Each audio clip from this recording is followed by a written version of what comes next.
Hello everybody. Today I just want to quickly go over the final update patch notes from the Chalk Print and the Dragon, so version 1.2 updates. This is just gonna be me quickly reviewing all the final updates that have been announced. This is gonna be my first time reading it, so some of the things in here may be new to me.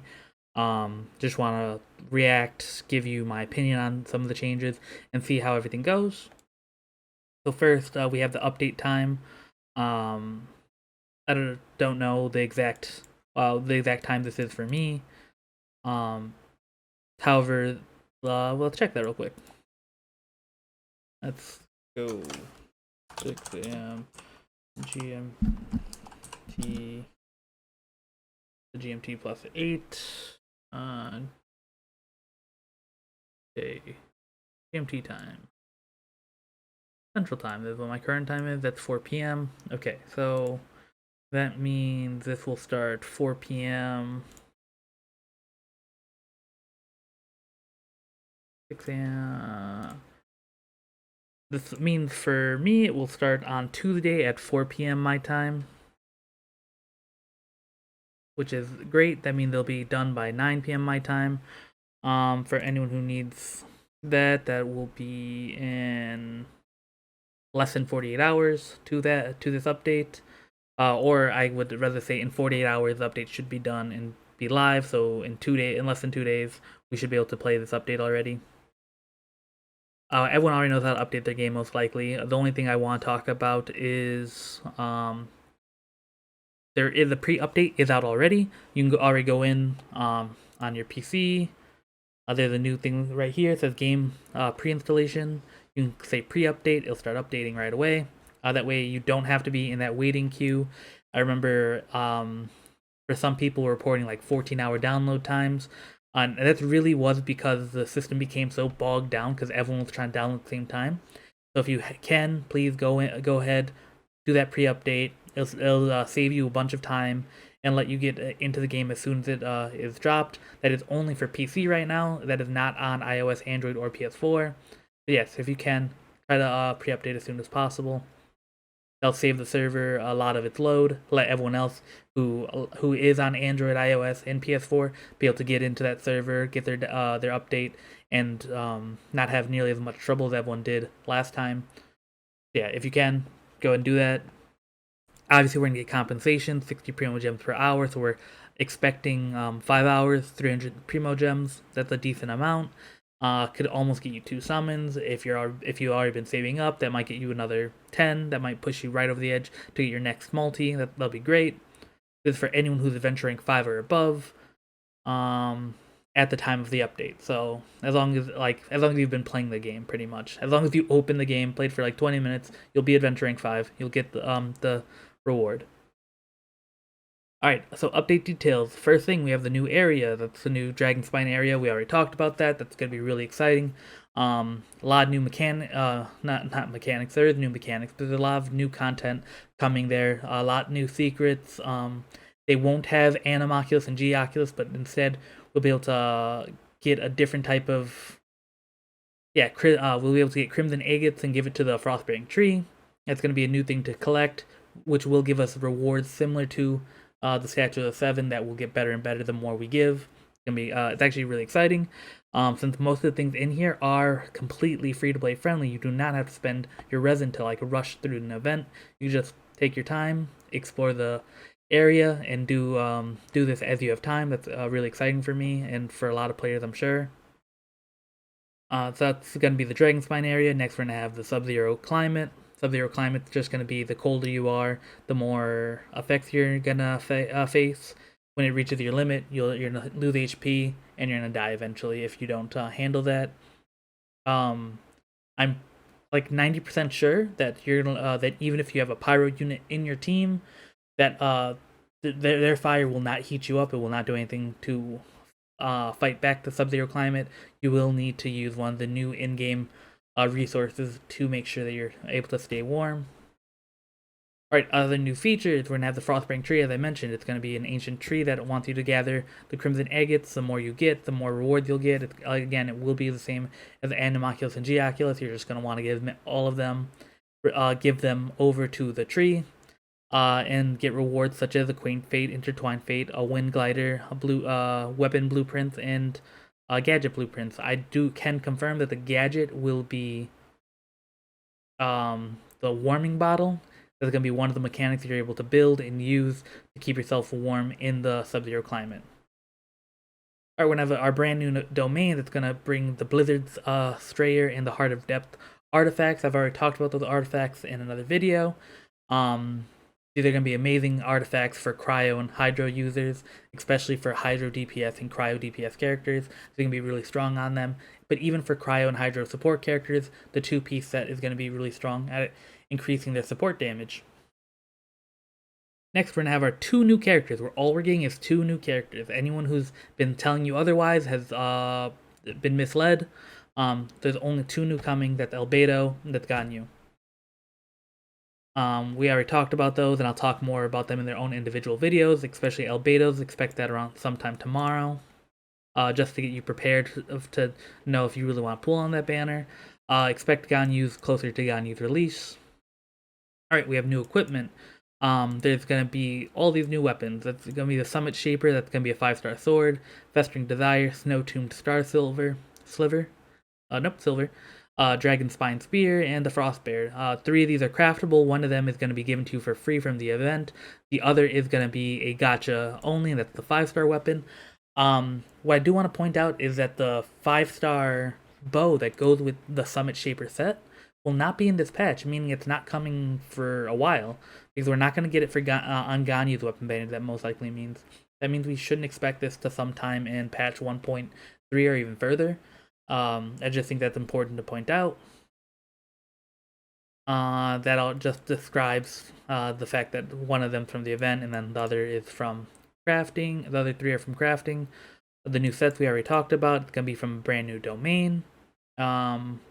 It doesn't look like they included domain information, so we don't know what we're going to be fighting in there yet.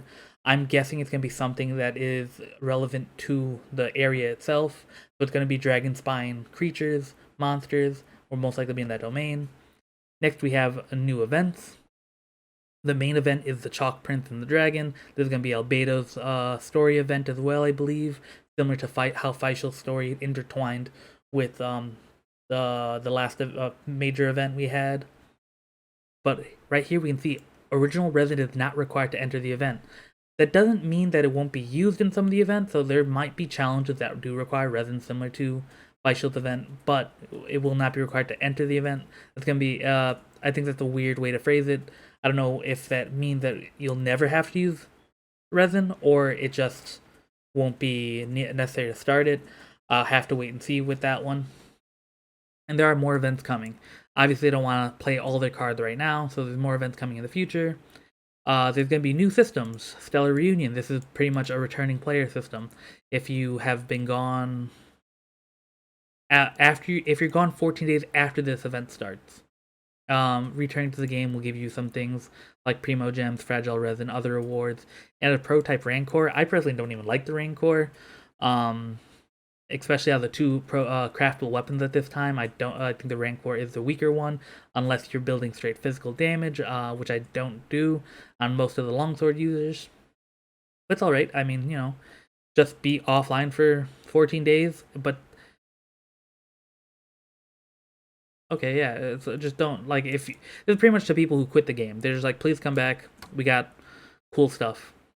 There's some details here that talks about some of the other rewards, reunion rewards, passive time login reward, which is new things to get, Fragile Resin, Homeward Path quest rewards. There's going to be a brand new quest as well for this. I'm not seeing anything that's really enticing. I mean, it's nice no matter what. However, I actually don't want to see this stuff. I would rather see a calendar event where every day of the month you'll get better and better rewards, and if you log in every day, you get the best reward at the end of 600 Primo Gems, something like that. Something to entice players to stay rather than to just ask them to come back. Because if they just want players to come back, they'll come back and leave once they're done. Where if you have a daily login reward that gets a calendar, like most other games do have, most other gacha games have a calendar where every day you log in, you'll get the next reward. If you miss a day, you'll actually be set back on that calendar. So if you log in for the first 2 days of the calendar, then you miss the third, and you come in on the fourth, you'll still only get the third day reward. Having something like that rewards players for logging in every single day is a lot better than something that says, "Hey, come back. I know you quit the first time." So why wouldn't they quit again? All right, that's my personal take on that. I would much rather see them implement something for people to stay than asking people to come back.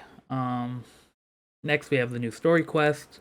Remember, there's no new story quest for the world itself. It looks like there's no new main story quest. I don't think we're gonna get main story quest until Inazuma's quest line starts. So I don't expect that until patch 1.4 or later. Yeah, these are just story quests for character stories. We're gonna get Albedo's story quest and Ganyu's story quest when she's released. Albedo will be available immediately.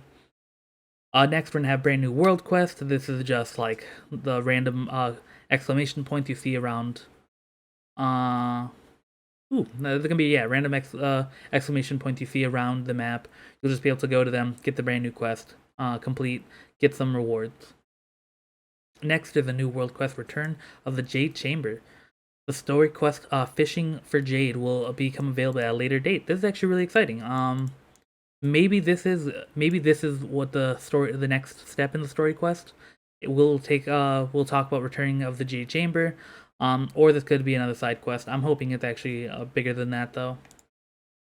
Next, there's gonna be brand new commissions that take place in Dragonspine. It's gonna be cool. So it's a new variety to the commission quest because I'm getting sick of the rinse and repeat. So it'll be nice to have a bit more variety in there.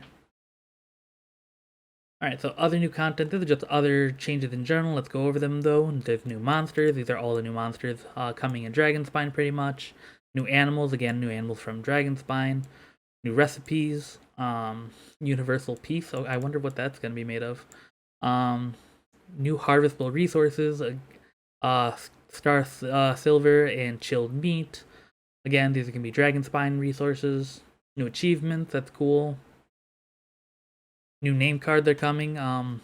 That's if you get excited about name cards, there you go. Get excited about that. But if you don't, that's just another thing to look at. Alright, Spiral Abyss. It looks like they're actually changing floor 9, 10, 11, and 12. I thought they were going to do this a lot sooner, so I'm actually excited to see changes coming to these floors. I think every patch the floors should be completely reworked.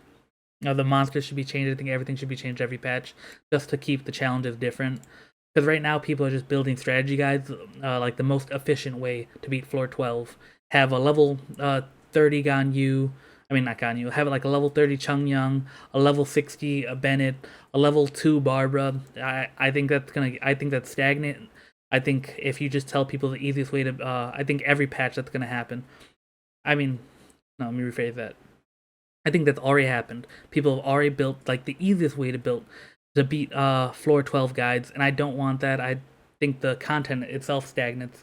So the fact that I'm hoping they're reworking these floors, that way that people have to come up with new ways to beat it every time a new patch comes around. And sure, you're gonna have people rushing to make the easiest or the cheapest way to beat floor 12 guides, but it'll be really cool to just see new content for people to challenge, new challenges for everyone. That way I don't have to go look at the same guide 20 times every time I need to beat that. And it's like, oh, how'd I beat that again? Instead, it'll be something new every day or every patch, which I'm hoping. My hope is at some point in the future, it's actually every cycle they change this and update it. But I understand if it can't, if they need time to actually rework it in-house every time. So at least every patch, I would want to see a rework coming to the Spiral Abyss. Alright, then these are all the system changes. The private chat with friends, we already knew about that. Edit chat names, new gadget. The camera. Camera. Travelers can take snapshots with the hotkey button, pretty much. Camera height adjustments, traveler logs, achievements, stories of all the completed Archon quests and stories can be. Oh, this is cool. There's a traveler log. If you missed any of the story, you could actually replay it. I think that's really exciting for anyone who's just like, hey, I'd like a refresher on the story. I think this is gonna be really good, especially because, like I said, I don't see us getting new Archon quest or store. Oh yeah, new Archon quest for a while, and um, maybe in 1.3, somewhere in March, I'm gonna be like, hey, what even happened? And it'll be nice to be able to review this. Character portraits to character archive system. That's cool. Trackable map pins. That's exciting. So now when you put down your pin, you could actually track or navigate directly to there.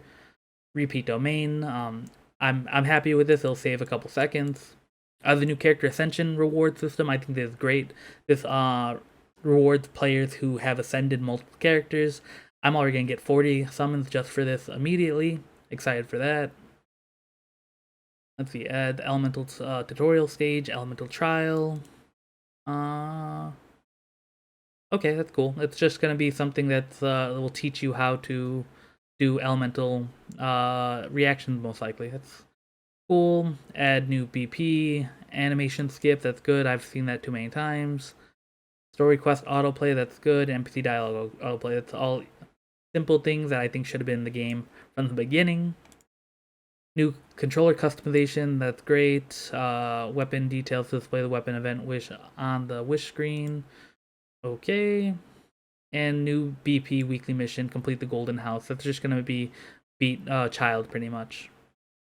Alright, more adjustments and optimizations. Optimize the Paimon bargain, the shop purchase with Primo Gems has been moved to the last tab. Okay, they're just changing small things. The best ones here are gonna be the optimized co-op mode. This the way the host can disband, and guest leaving will not bother gameplay, which I think is really exciting. Alright, let's quickly I'm gonna quickly skim over this and I'll just talk about what's important. Alright, so reading over this, the bottom three are the things that are really interesting. Everything above this is actually just word changes for most of the ability, for not most of the abilities, but a lot of abilities are just gonna have some word changes and voiceover line updates. However, this actually affects gameplay. The first one is Ningguang's passive talent, Trove of Marvelous Treasures, will now actually add Star Silver to the list of displayed ores. It's exciting for anyone who's trying to rush those new ores in Dragonspine. Next, we have adjustment to the exploration progress of these areas. I know that a lot of people have, like, especially completionists, who have been trying to finish these areas are like, I've explored everything. I don't know what else to explore. You'll actually notice a slight increase to your total exploration count. So anyone who's stuck at like in the 90% will probably have that completed. And the final one, I think this is an amazing change to be added. That is the daily rotation of the domain of Forgery and Mastery. From Monday to Saturday will not change at all, but on Sunday, it will no longer be random what you get. You'll actually be able to choose from any of the domains that are in each of the domains. So no matter who you want to farm for on Sunday, it will be available. I think that's going to be a great change for a lot of players, especially people who have to like prioritize when they're farming, or people who are just trying to hard farm for one character. Having an extra day to farm for anything that you really need is going to be great. It may change some people's farming schedules. I know some people use Sundays just to farm like Mora, or just to farm EXP materials, but now you'll be able to farm anything you really need on Sunday. I think that's exciting. It's going to be super useful once it's implemented. But yeah, that's everything here. Most of these changes we already knew about. The most exciting thing, again, I think is going to be this last change, that Sunday is going to be a farm whatever you need day, instead of like only XP or like your elemental bosses. Now you'll actually really able to hard farm on Sunday whatever you need for whatever character or whatever weapon. That's been everything. If you've learned anything new, if you liked any of the information I've shared, if you liked the video, please leave a like, subscribe to my channel, as I have plenty more content planned and on the way, especially a guide for Zhongli, which I've pushed off for way too long, analysis of Albedo, and then a talk of all the brand new weapons that are coming as well. So if you want to hear about any of that, just subscribe to my channel, and that's it. Have a good day.